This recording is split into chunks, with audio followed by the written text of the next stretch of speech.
చివరి వాడకి చూడండి. ముందుగా దానికి కావాల్సిన ఐటమ్స్ని చూసేద్దాం. ముందుగా 1.5 kg మటన్ తీసుకుందాం.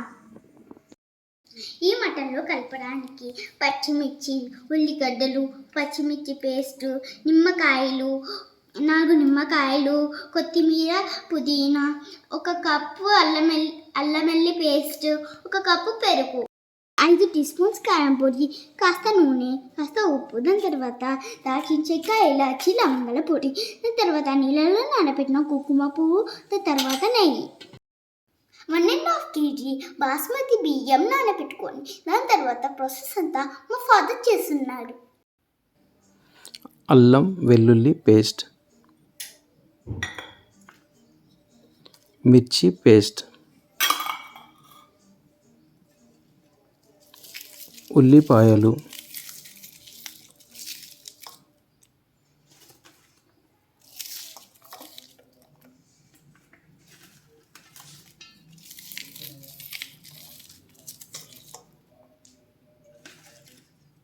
పచ్చిమిర్చి,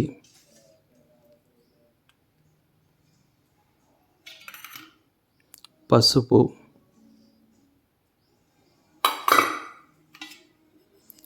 కారం పొడి,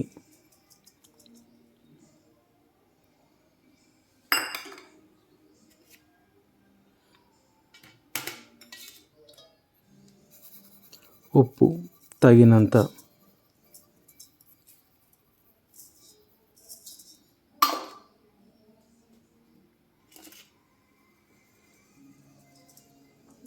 ధనియాల పొడి,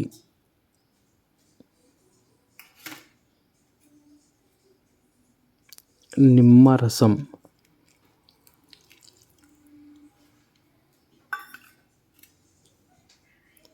ఆయిల్,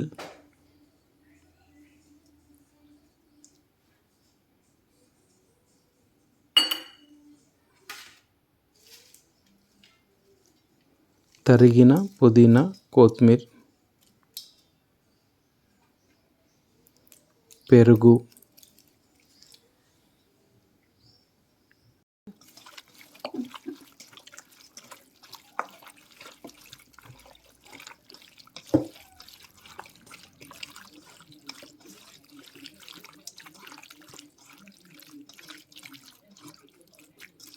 మటన్ని 30 minutes ఫ్రిడ్జ్లో పెట్టేసుకోండి. ముందుగా బిర్యానీకి సరిపడే పాత్రను తీసుకొని కొద్దిగా ఆయిల్ వేసుకోండి. ఆ తర్వాత ఫ్రిడ్జ్లోని మ్యాగ్నేట్ చేసి పెట్టిన మటన్ని దాంట్లో వేయండి.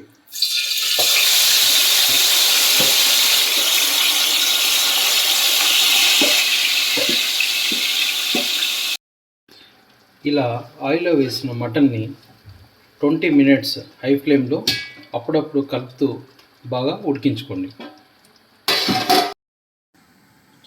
20 minutes మటన్ ఉడికేలోపు మనము బాస్మతి రైస్కి కావలసిన వేడి నీటిలో సాజీరా,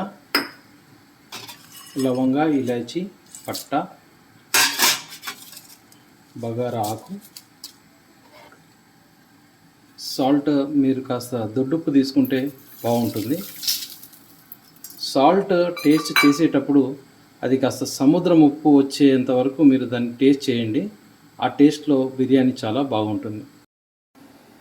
వీటిలో మనము కల్లుప్పు తీసుకొని అది సముద్రపు ఉప్పు నీటి రుచి వచ్చేంత వరకు మనం చెక్ చేసుకోవాలి. అలాంటి రుచి వచ్చినప్పుడే బిర్యానీ చాలా టేస్ట్గా ఉంటుంది. ఈ వేడి నీళ్ళల్లో కాస్త అల్లం వెల్లుల్లి పేస్ట్ కూడా వేసుకోండి. చూడండి, మటను హై ఫ్లేమ్లో చాలా బాగా ఉడుకుతుంది. బాస్మతి రైస్ కోసం పెట్టుకున్న వాటరు చాలా బాగా మరిగాయండి. ఇప్పుడు దీనిలోకి మనం బాస్మతి రైస్ని వేసుకుందాం.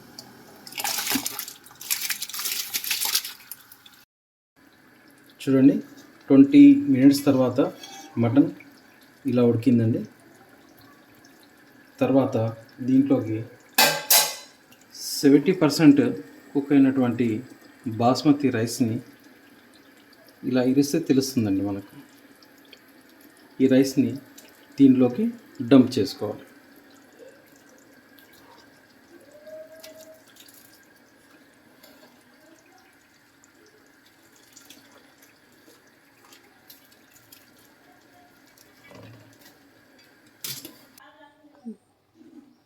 ఇలా వేసుకున్నటువంటి బాస్మతి రైస్ మీద నుంచి పుదీనా, కొత్తిమీర, ఫ్రైడ్ ఆనియన్స్,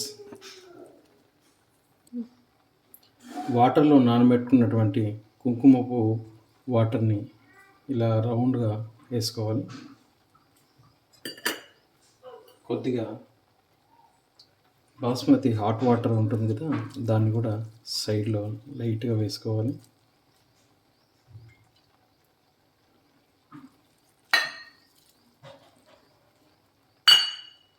తర్వాత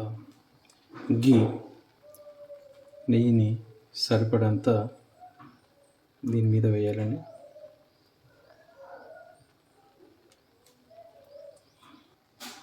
ఇలా వేసుకున్న తర్వాత గోధుమ పిండి రోల్ని దీనికి సీల్గా పెట్టండి. ఇలా బౌల్ చుట్టూ ఈ పిండిని పెట్టుకున్న తర్వాత దీన్ని సీల్ చేసుకోవాలి. సీల్ చేసుకున్న ఈ బిర్యానీ పాట్ని మనము సిమ్ మంట మీద ఒక 15 minutes కుక్ చేయించుకోవాలి. సో ఫ్రెండ్స్, ఇప్పుడైతే మటన్ బిర్యానీ రెడీ అయింది, చూసేయండి.